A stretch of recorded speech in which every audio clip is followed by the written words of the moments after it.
How might your life be better with less? That's the question Joshua Fields Millburn asked himself. It led him to becoming a minimalist. What is a minimalist, and how might it transform your life to let go of stuff? Stay tuned as Janine and I review the Netflix documentary, The Minimalists. Less is now.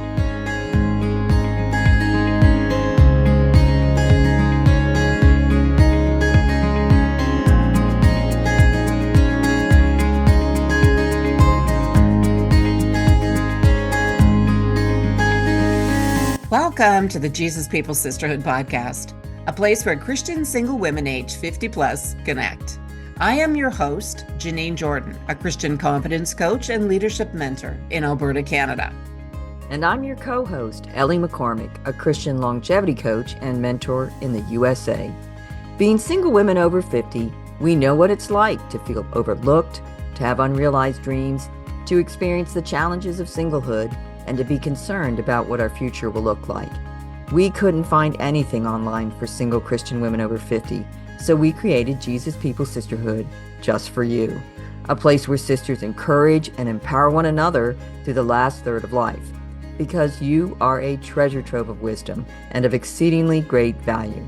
This is an authentic community, a supportive family, with other women on the same journey where Jesus is the center of it all. Here you will find real talk, real community, and real sisters. Join us as we discuss building relationships, whole health, and growing spiritually. We'll review helpful books and articles, chat with guest speakers, share success stories, and have some laughs along the way. So grab your favorite beverage and we'll get started.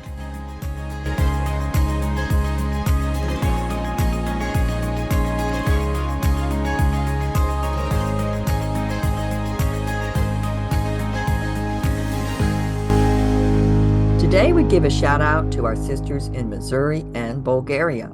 Thank you for listening. We're so glad that sisters from around the world are listening to the podcast. And here's a review from Brenda I.M. who writes, "Amazing podcast fills such an important need. I'm so excited about this new podcast. It makes me feel seen and heard and loved and valued rather than invisible. I will recommend it to many people and look forward to every single episode." Thank you, Brenda I.M., for your positive review, and we're so pleased you enjoy the podcast. If you would like your review read on one of the episodes, please leave us a 5-star written review on Apple Podcasts. It will only take you a minute, and it raises the podcast in the rankings so that other sisters can find us too. Welcome, sisters, to this episode of the Jesus People Sisterhood podcast, the only podcast specifically for single Christian women over 50. Today, Ellie and I are discussing the Netflix documentary, The Minimalist, Less is Now. We actually had to Google what less is now means in the title. And in the Netflix documentary, The Minimalist, Less is Now, the phrase less is now is a way to convey a sense of urgency about the need to consume less in today's consumer culture. Since many of us, especially older sisters in the Lord, have accumulated a lot of stuff over the years, we felt that the message of this documentary and of the minimalist movement is very relevant to our sisterhood. The documentary tells the story of how two friends since childhood became minimalists. Interspersed are comments from Dave Ramsey, Erwin McManus, and other spokespersons, as well as testimonies from ordinary people who became minimalists. Ellie, you want to tell us about who the minimalists are?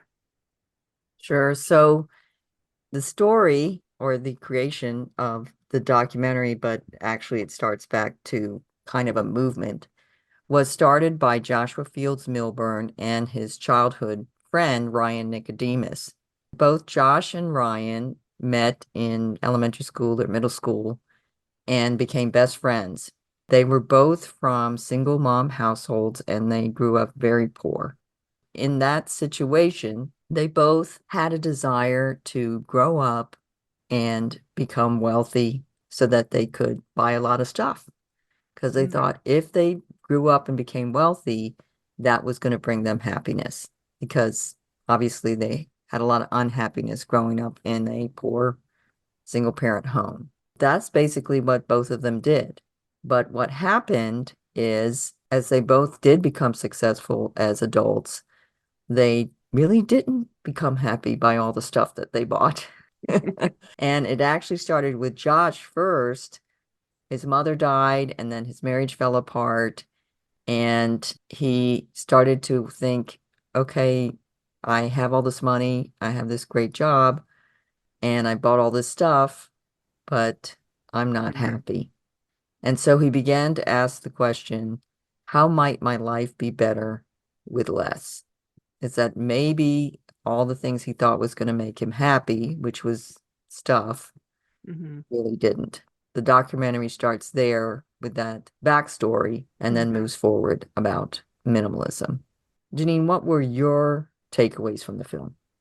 I think the thing that really hit home for me was just how easily we are being manipulated, our tastes and our needs, specifically how much we're being spied on by our phones, how they lead us to buy things. We're tracked everywhere we go and monitored on what ads we're seeing. We're bombarded with messages that tell us we're not enough because we don't have the stuff that the rich and famous have. We are simply manipulated, and there are intelligent, predictive ads uh, that are made by people that specialize in doing that. They spy on us continuously, and digital advertising relies on feeding that idea that we're just not enough. Manipulation creates a perceived need. The brain normalizes the new stuff we accumulate, and it becomes the ground floor for new stuff we want. We are a click away from getting pretty much what we want, and it'll be delivered right to our door. Did when I watched that part about being spied on and all and the manipulation, did that make you angry? Absolutely. I think it reinforces what we know, but what we really don't want to acknowledge. We don't want to we don't want to focus our time on just how much we are being led by advertising. Brian says chasing the American dream left him with discontent. And the American dream is the same as the Canadian dream. We just think that we need to have more and more objects, more and more things that add to, and that will fill the hole. And those things will make us happy. And as we accumulate them, we are happy for a short period of time, but we're just not happy forever. And then again, we need something else. The average American household has 300,000 items in it. People are working harder and longer to buy more stuff. And 50% of the people don't even take 2 weeks off a year. So, what we thought was going to be a better future, what we thought with all of the mechanization and all the ways that we're supposedly being relieved of having to work more, we're actually still working hard, but we're just making big piles of things everywhere. We just have accumulated so much. We're emotionally immature. We want things now. We have an entitlement attitude that everything that we want needs to be delivered. And as soon as we get it, we're just not satisfied. It doesn't fill up that hole. Vertical expansion of our reference group is something that's used in the video. And it is, by definition, instead of keeping up with the Jones, which was what we did when we were younger, that was a saying back in our day. Now we're trying to keep up with the Kardashians, who are people that are super rich. And we, as a majority of Americans and Canadians, are never going to have that kind of wealth. And so they've raised the bar, so to speak, but it's the wrong way to measure what we truly need. Yeah, really made me angry too about the spying and the manipulation because we wouldn't think that we need this expensive watch or those fantastic shoes or whatever's in style, except that we're bombarded repeatedly that we do, Right. and that it's monitoring everywhere we go, what billboards we walk by, what store we're going to go by. And that just, yeah, really made me angry. And then this idea, yeah, that now with social media, we're constantly being these people who are ultra wealthy, like the Kardashians or Jennifer Aniston or any of those celebrities that you can find out what shoes they wear and how they decorated their house and all those kind of things that we really didn't have much access to 30 years ago. And so now our level of what we need and what we got to have and the amount of stuff is so much higher than what Mm-hmm. it used to Mm-hmm. be. We need to keep up. Just then, that vertical expansion of our reference group. As that was explained too, it was like, yeah, I'd never thought about that, but gosh, that is true. That's Mm-hmm. where we are. And our what we think we even like, I think, is manipulated, right? Sure. How can Sure. you I mean, you just look really at, like, but what's in style, that's it. right, right. And then they change the styles on us all the time just so that we, have something else to be worried about. Or right now we've got all the fall stuff out. We just had summer and next it'll be Christmas. That whole, Just, what is it, yeah. fast fashion? You have all Okay, that yeah. stuff that's made quickly and then it goes out of style quickly too. What Right. a waste. It's such a waste. I think the funniest thing is when you see things recycled and come back in, because now they've got the wide leg pants for the 60s, and they've got the tie-dye things and the long frilly things that we used to wear when we were younger. And everyone is just so amazed by these new things coming out. And it's just worth a little giggle there. It's coming around again. Coming around, recycling. Mm. Well, one of the people that was kind of interviewed in the documentary was Erwin McManus, I guess he's the lead pastor of Mosaic Church in California. And he said the reason the message of minimalism is so really powerful is because we're binging on all the wrong things and we're dying of hunger for the things that really matter. And I think that's it because we're actually deceived. So we Mhm. think we're trying to fulfill something missing inside of us by buying all this stuff, Mhm. but actually we're just harming ourselves more because all that emphasis, all that focus, all that money and time and effort on acquiring stuff is taken away from pursuing the things that really matter. And I thought that was so true. Mhm. Absolutely. Then it comes back around to talk about Josh Millburn. He talks about how his mother had moved to Florida. Then she got cancer and she passed away in a short period of time. And he went down there to her home to look at all the stuff that she had left him. And the first thing he noticed was that she had moved into a one-bedroom apartment, but she had carried everything, I guess, that she had ever owned for 60 plus years and stuffed it in that apartment. It was a lot of stuff. And he looked around and he was ready to call U-Haul to come and just put it in storage.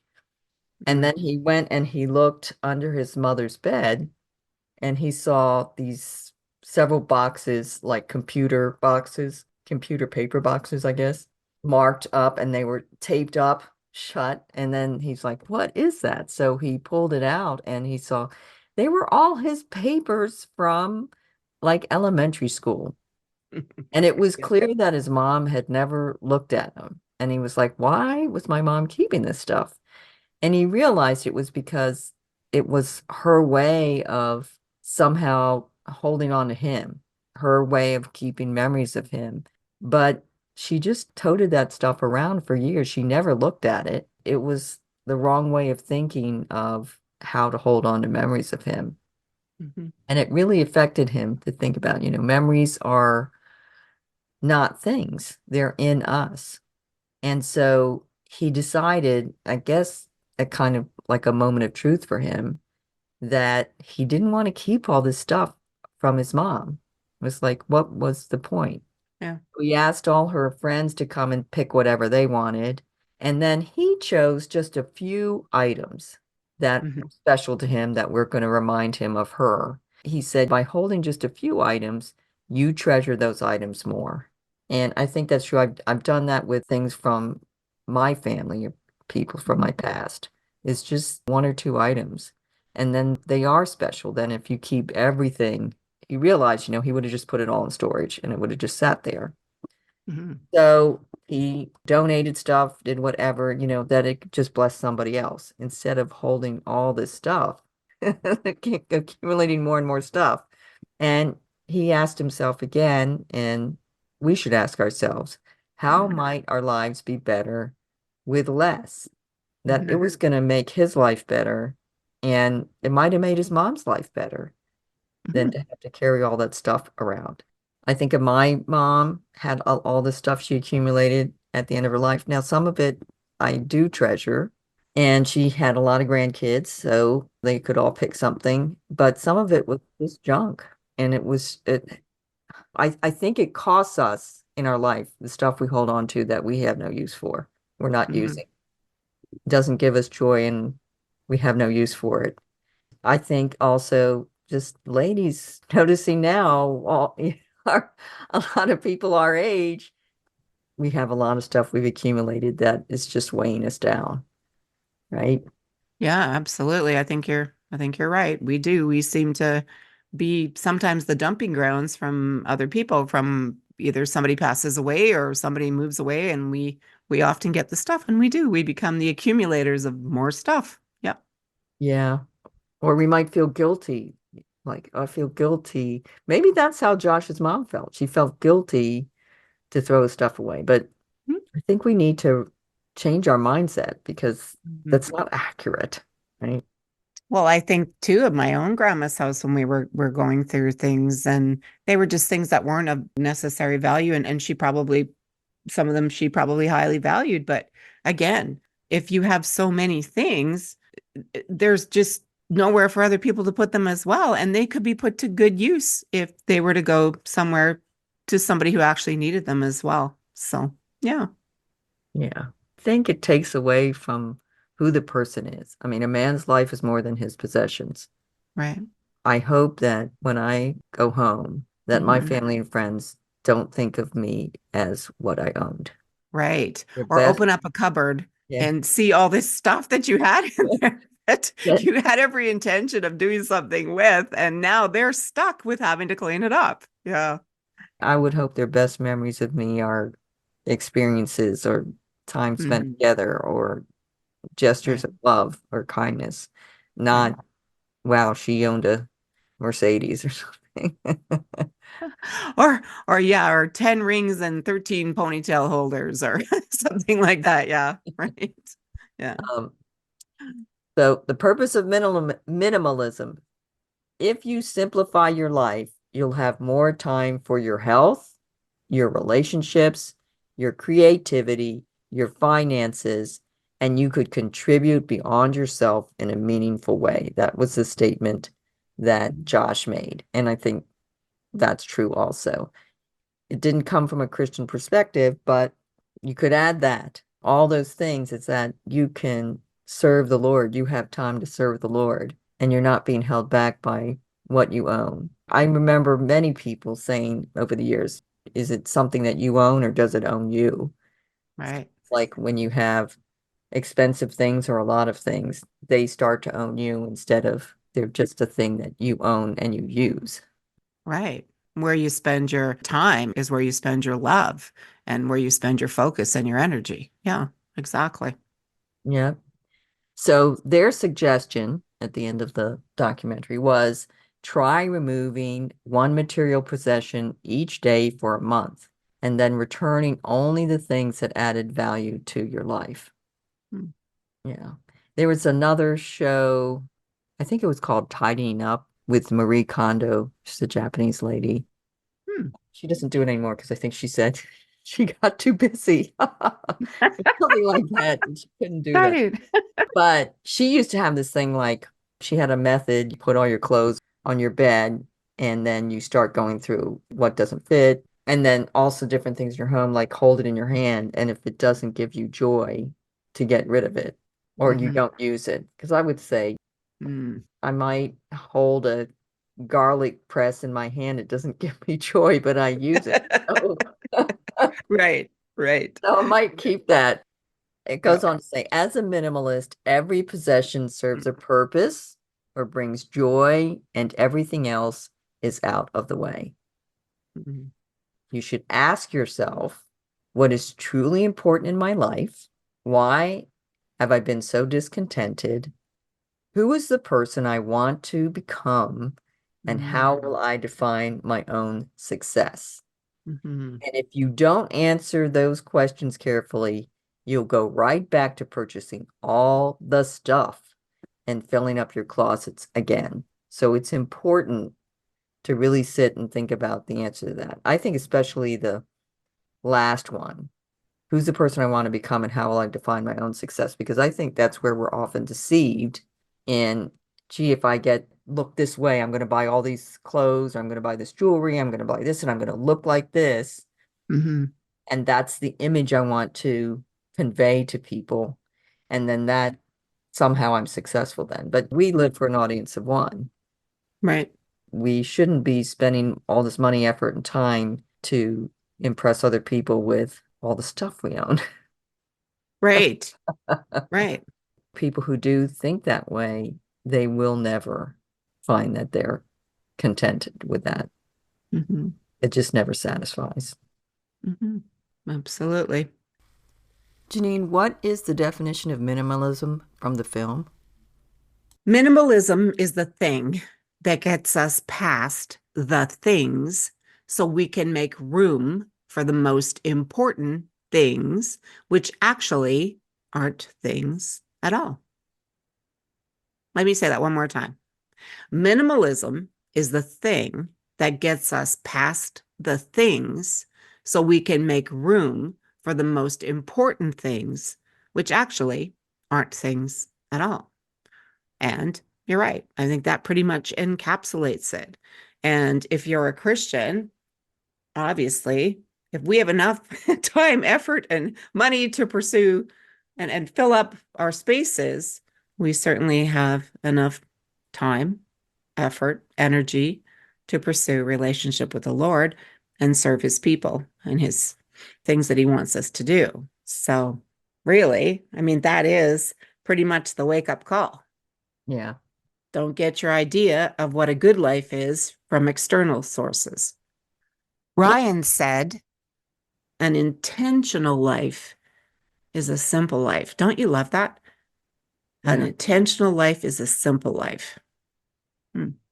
Though not mentioned in the film, Joshua Becker is a popular Christian minimalist blogger. You can find him at Becoming Minimalist, which is designed to inspire people to pursue their greatest passions by owning fewer possessions. We hope each of you examine your own life and ask yourself the questions Josh asked. How might things and the pursuit of them be hindering your relationships and service to the Lord? Are all your things blessing your life, or is some of it an unnecessary burden? In the end, the most important things in life aren't things. People are what matters. Amen. That's all we have for today, sisters. Thanks for listening. Please share any thoughts that resonated with you from today's podcast episode in our Facebook group at Jesus People Sisterhood Community. Start reaching out to other single women and create your local group of Jesus People Sisters. Please let us know about your group to add to our directory by contacting us at support@JesusPeopleSisterhood.com. Have you had a good experience with a business? They've treated you honestly and helped you at a reasonable price? Please let us know. We would like to start a directory of JPS-friendly businesses. Let's care for one another. That's all we have for today, sisters. Be blessed by him who is able to protect you from stumbling and to make you stand in the presence of his glory, blameless and with great joy. Until next time.